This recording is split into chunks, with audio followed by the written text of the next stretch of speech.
Corona के 1.5 लाख से ज्यादा केस सामने आ चुके हैं। महाराष्ट्र में 33,470 मामले, मुंबई में 13,648 केस सामने आ चुके हैं। लगातार ये आंकड़ा अब धीरे धीरे 2 लाख को छूता हुआ नजर आ रहा। पंजाब में 3,969 मामले सामने आ चुके हैं कोरोना पॉजिटिव के नए। गुजरात में 6,097 केस, पश्चिम बंगाल में 19,000 से ज्यादा मामले।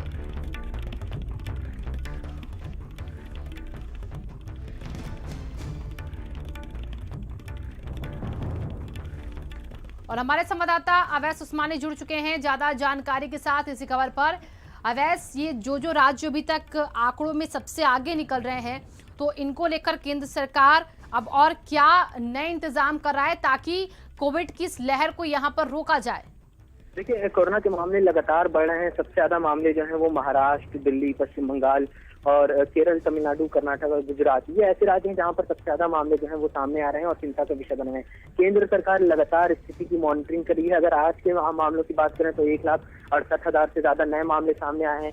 एक्टिव मरीज जो है उसमें तेजी से इजाफा हो रहा है और 8 लाख के पार जो है एक्टिव मरीजों का आंकड़ा जो है इस वक्त पहुंच चुका है। अगर प्रतिशत में ये बात करें कि कितने प्रतिशत देश में इस वक्त एक्टिव मरीज हैं कोरोना के, तो 2.29% देश में कोरोना वायरस के एक्टिव मरीज हैं। दिल्ली में भी लगातार कोरोना वायरस के मामले बढ़े हैं। आज दिल्ली के मुख्यमंत्री जो है अरविंद केजरीवाल एक प्रेस कॉन्फ्रेंस करेंगे और कोरोना को ही सेंट्रिक कर ये प्रेस कॉन्फ्रेंस जो है वो की जा रही है। कल डीडीए में एक अहम बैठक हुई थी जिसमें दिल्ली में रेस्टोरेंट्स और बार को बंद करने का फैसला किया गया। इसके अलावा दिल्ली में 15 से 18 साल के जो बच्चे हैं उनके वैक्सीनेशन में तेजी लाने के लिए कही गई और अस्पतालों को ये कहा गया है कि वो अपने यहाँ स्वास्थ्य कर्मियों की तादाद को जो बढ़ाएं, क्योंकि बहुत से स्वास्थ्य कर्मी जो है दिल्ली के कई अस्पतालों में कोरोना संक्रमित हुए हैं। इसमें एम्स भी शामिल है। एम्स में लगभग 400 से ज्यादा स्वास्थ्य कर्मी जो है वो कोरोना संक्रमित हो, चाहे वो आरएमएल हो, सफदरजंग हो या फिर जीटीबी हो या मौलाना आजाद मेडिकल कॉलेज हो। इन तमाम जो दिल्ली के कॉलेज हैं या अस्पताल हैं सरकारी, वहां पे कोरोना संक्रमण के मामले जो हैं वो बढ़े हैं डॉक्टरों में। ऐसे में साफ तौर पे चिंता का विषय बना है और दिल्ली का पॉजिटिविटी रेट जो है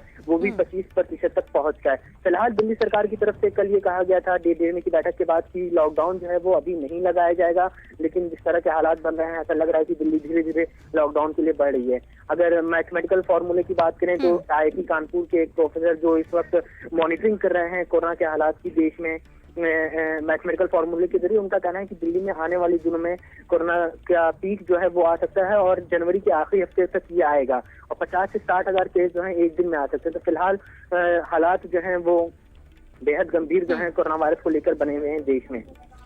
अब ऐसा बने रहिए हमारे साथ। अगली खबर भी कोरोना से ही जुड़ी हुई है। दिल्ली में लगातार ये मामले बढ़ते जा रहे हैं कोरोना के। देश में लगातार ओमिक्रॉन का खतरा भी बढ़ रहा है।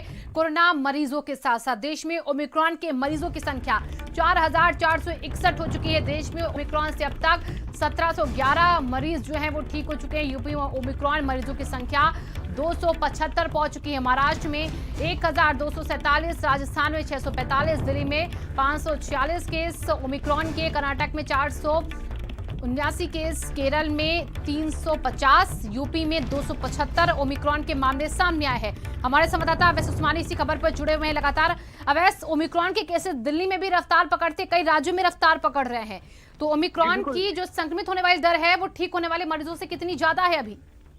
देखिए, इस बारे में ज्यादा डिटेल में जानकारी नहीं दी जाती है ओमिक्रॉन की दर क्या है, लेकिन ओमिक्रॉन के जो आंकड़े हैं उनके बारे में जानकारी दी जाती है कि कितने आंकड़े आए हैं और किस राज्य में क्या कंडीशन है। तो देश में अगर ओमिक्रॉन के आंकड़ों की बात करें तो 4,461 इस वक्त देश में ओमिक्रॉन के कुल मामले हैं, लेकिन आज का जो ओमिक्रॉन का आंकड़ा है वो सबसे ज्यादा चौंकाने वाला उत्तर प्रदेश के लिए रहा, क्योंकि उत्तर प्रदेश में अचानक से ओमिक्रॉन के मरीजों की संख्या 200 के पार हुई और 275 जो है इस वक्त उत्तर प्रदेश में ओमिक्रॉन के मामले हैं कुल, जिसमें से अगर ठीक होने वाले मरीजों की बात करें तो सिर्फ 6 मरीज जो हैं वो ठीक हुए हैं। हालांकि अब तक उत्तर प्रदेश जो है वो टॉप 10 में 10वें नंबर पर बना हुआ था ओमिक्रॉन के मरीजों के मामले में, लेकिन ये उछाल करके अब टॉप 6 राज्यों में जो है वो पहुंच गया है। इसके अलावा महाराष्ट्र जो है सबसे ज्यादा प्रभावित है, जहां पर 1,000 से ज्यादा मामले सामने आए हैं। राजस्थान में भी लगातार ओमिक्रॉन के मामले बढ़ रहे हैं और उसने दिल्ली को जो है ओमिक्रॉन के मामले में पछाड़ दिया है और 600 के पार जो है राजस्थान में ओमिक्रॉन के मामले पहुंच गए हैं। दिल्ली में 540 मामले जो है ओमिक्रॉन के, इसके बाद फिर कर्नाटक और केरला के नंबर आते हैं, फिर उत्तर प्रदेश आता है जहाँ पे 275 मामले हैं। साफ तौर पर अपने आप में चिंता का विषय बना हुआ है। दिल्ली में अगर ओमिक्रॉन के मामलों की बात करें तो दिल्ली के स्वास्थ्य मंत्री ने कई दिन पहले ये बात कही थी कि दिल्ली में 84% मामले जो हैं वो ओमिक्रॉन के आ रहे हैं। दिल्ली में जिस तरह से मामले बढ़ रहे हैं उसको देखते हुए भी कहा जा रहा था कि दिल्ली में ओमिक्रॉन के मामले में तेजी से फैल रहे हैं। दिल्ली सरकार की तरफ से कई कदम उठाए जा रहे हैं, लेकिन साफ तौर पे चिंता का विषय बना हुआ है कि ये ओमिक्रॉन के मामले देश में बढ़ रहे हैं और कई राज्यों में बहुत रफ्तार के साथ बढ़ता ओमिक्रॉन का वेरिएंट है। आप बने रहिए हमारे साथ। अगली खबर भी कोरोना से ही जुड़ी हुई है। लगातार कोरोना की चपेट में अब डॉक्टर्स, हेल्थ वर्कर्स आते जा रहे हैं। मुंबई में 400 से ज्यादा डॉक्टर्स कोरोना पॉजिटिव हो चुके हैं। मुंबई के जेजे हॉस्पिटल में 100, सायन में 104, केईएम में मुंबई में 88 मामले स्वास्थ्य कर्मियों के डॉक्टर्स के पॉजिटिव होने के। एनएआईआर में 59 डॉक्टर भर्ती हैं और नांदेड़ में 50 से ज्यादा डॉक्टर कोरोना संक्रमित हो चुके हैं। बिहार में 500 से अधिक डॉक्टरों को कोरोना हो चुका है। दिल्ली में लगभग 1000 डॉक्टर कोरोना संक्रमित हो चुके हैं। वैसे सबसे ज्यादा तो दिल्ली में ही लोग जो डॉक्टर्स हैं वो पॉजिटिव हो रहे हैं। तो इन डॉक्टर्स का इलाज किस तरीके से हो रहा है और ये कितने माइल्ड और कितने स्ट्रांग लक्षण वाले पेशेंट हैं?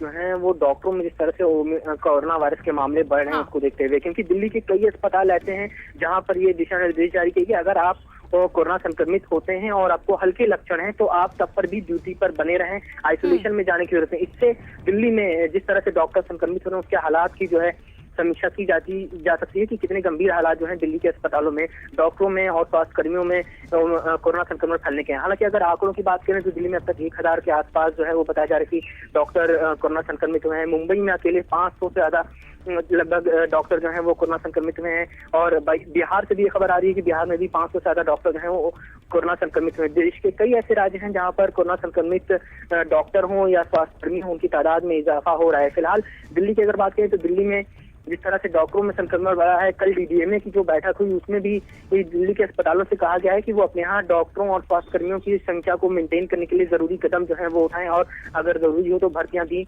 नए डॉक्टरों की और स्वास्थ्य कर्मियों की करें। इससे पहले भी हमने खबर चलाई थी कि दिल्ली के कई ऐसे अस्पताल हैं जहाँ पर इस बात के ऊपर विचार किया जा रहा है कि उनके यहाँ डॉक्टरों और स्वास्थ्य कर्मियों में कोरोना संक्रमण के मामले इतने ज्यादा बढ़ गए हैं कि शॉर्टेज जो है वो डॉक्टरों की देखने में आ रही है और स्वास्थ्य कर्मियों के। ऐसे में कई अस्पताल दिल्ली की ये विचार कर रहे थे कि एडहॉक के ऊपर या कॉन्ट्रैक्ट बेस के ऊपर जो है अपने यहाँ स्वास्थ्यकर्मी और डॉक्टरों को लाया गया ताकि डॉक्टरों की कमी जो है वो दिल्ली के अस्पताल में ना हो। फिलहाल डॉक्टरों में भी कोरोना संक्रमण जो है वो बढ़ रहा है देश के। बहुत बहुत शुक्रिया इन तमाम जानकारियों के लिए आपका। और लखनऊ से बड़ी खबर मुख्य